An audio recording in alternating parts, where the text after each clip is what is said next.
everybody who sits in my counseling office has always said, I would never have thought that I would be in this position.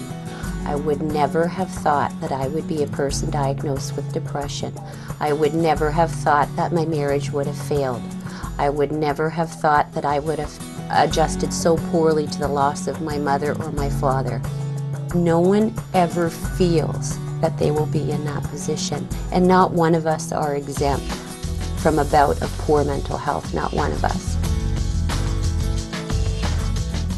The Canadian Mental Health Association Windsor-Essex County Branch is a leader in delivering mental health services, working to achieve the highest quality of life and to promote mentally healthy people in a healthy society. Mental illness affects everyone. I think there's very few people who aren't touched by it in some way, whether it's themselves or a family member or a friend. The mission of our organization is to promote mental health for all persons, and there's no shame in having a mental illness. A lot of what we do is a lot of what all of us need, which is inspiration. It's not us doing it for the person. A lot of times people with mental illness have stopped hoping.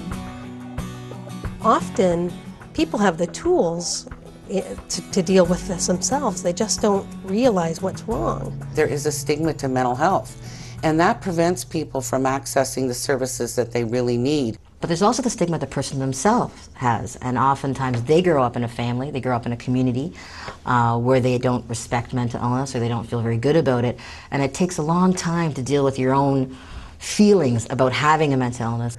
There is recovery, and people with a serious mental illness can live meaningful and happy lives with the appropriate supports. But for recovery to happen, we have to assist that person in understanding that they are having a lapse of poor mental health, and sometimes giving it a name, like anxiety or depression, helps that person understand that it is a clinical term and that help and treatment are available.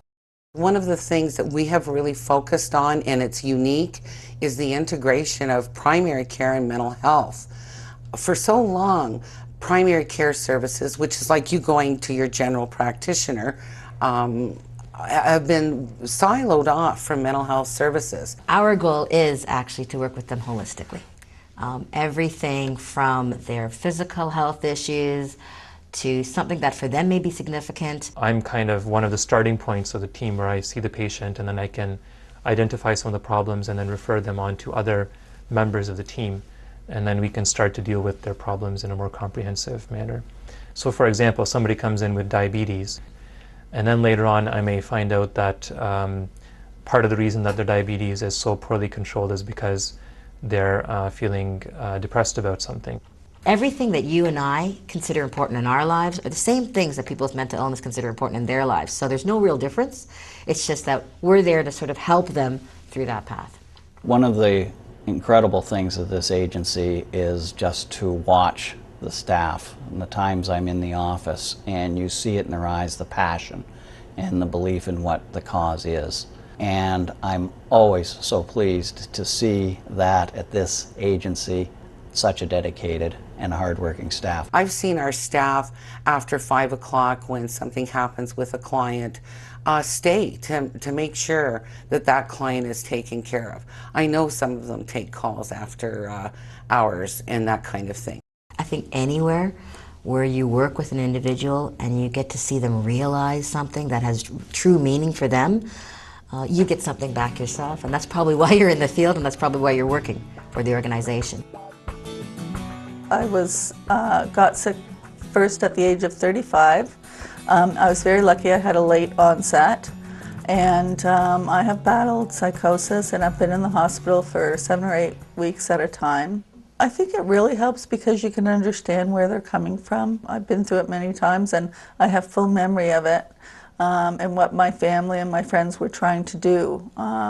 Most of the time it didn't work. But I can understand now how to work with a client who does do that. Depression doesn't have to be a normal part of aging, and often is not. I certainly try to encourage people that they need to take things like depression and anxiety and stress very seriously as a mental illness. And they're things that it can creep up quite quickly as a person tries to deal with a lot of changes that happen. Actually, I first came to CMHA as a client. In 1990, I lost my husband, and I came through the bereavement program that CMHA offered at the time. I met people my age, older, younger, survivors of violent crime, young mothers, which I also was at the time, who had already been through what I'd been through, and I feel bound to give back in any way that I can to others who might find themselves in a similar scenario. My name is Anthony and I'm 7 years old. My sister Danielle died. Mary Kay came to help me. My teacher would say, "Anthony, Mary Kay's here," and then I get up, get my stuff, and I go with her, and we talk and we do some activities. Mary Kay helps me feel better. We have other services such as case management, vocational employment services for people with a serious mental illness, as well as several options in terms of housing. We have workplace health services where employers contract with us to provide confidential counseling to their employees. The response has been extremely favorable. Almost every employer that has contracted with us, in fact all of them, have been very happy with their services, and in the long run it is cost effective for the employer to keep the employee working. And one of the commitments that we make to all the human beings that we support is that commitment to confidentiality. In fact, within workplace health services, we do not even identify the names of the employees and their dependents to their employer. And that's our commitment. That's the model that we have. We want people to trust, and you can't heal if you don't trust. The public education program at CMHA has a number of tools and services that they offer. We have a library here that people can access. Workshops, presentations are another that they have, one-time presentations.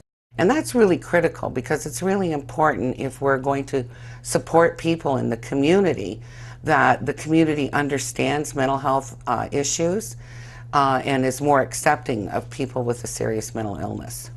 When someone comes up to me and tells me that the weight of the world has been lifted off their shoulders as a result of participating in our workshop, I feel wonderful. I feel fabulous. It makes all the work that goes into it, and it's a lot of work, worth it. Every minute of it worth it. I really am proud and really enjoy working with the staff because of their commitment and dedication. Offering supportive services with a focus on advocacy, empowerment, respect, and dignity. The Windsor-Essex County branch of the Canadian Mental Health Association enhances our community while promoting mental health. Don't despair. There is help and support available. Reach out and seek that help so that you don't have to live with that pain every day. CMHA receives funding from the Ministry of Health to run our programs and services. However, all of the prevention services, including Grief Works for Children and our bereavement program, are funded exclusively through the United Way and community dollars raised locally.